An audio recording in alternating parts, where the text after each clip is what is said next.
Number 5. At UFC 205, Tyron Woodley fought Stephen Thompson in the co-main event, where after 5 rounds, the fight ended in a draw. In the post-fight press conference, Tyron Woodley said that if Conor McGregor wants the 3rd belt, he could come up to the welterweight division and fight him. Both men were involved in an altercation before the weigh-ins, and it is clear that there is bad blood between the fighters. It would be interesting to see how Tyron Woodley would do against Conor McGregor. Number 4.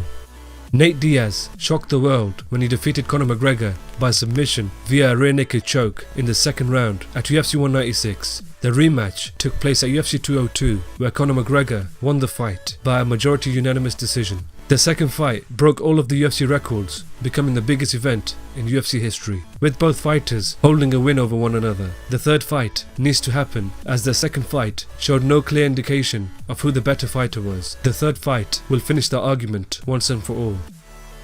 Number 3.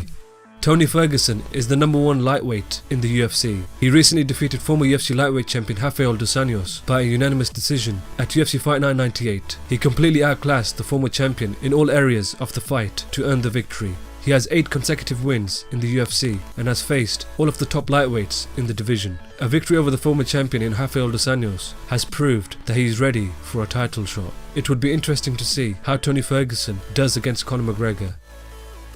Number 2. At UFC 205, Khabib Nurmagomedov defeated Michael Johnson by submission via a Kimura lock in the 3rd round. The way Khabib dominated the fight was amazing. He completely overwhelmed him on the ground and eventually got the submission, improving his record to 24-0. With an undefeated record and with 8 consecutive wins in the UFC, it's very hard to say that he doesn't deserve the title shot. People may say he's always injured and needs to stay more healthy, but the way he dominates his opponents in the octagon is truly something else. It would be interesting to see how he would do against Conor McGregor.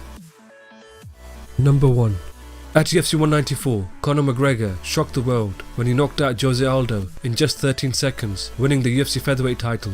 Since that loss, Jose Aldo has won the interim UFC featherweight title against Frankie Edgar at UFC 200. This guarantees him the next shot at Conor McGregor. He shouldn't have had to fight for an interim UFC title next anyway, as he made 7 consecutive title defenses in the UFC and should have had an immediate rematch instead. I know people may say that he got knocked down in 13 seconds or he was injured all of the time, but if other champions like Ronda Rousey, Chris Weidman and Anderson Silva can get their immediate rematches, Jose Aldo definitely deserves his rematch. This is just my opinion, but let me know in the comments section if you agree with me or not, and let me know your top potential fights for Conor McGregor next. Thank you.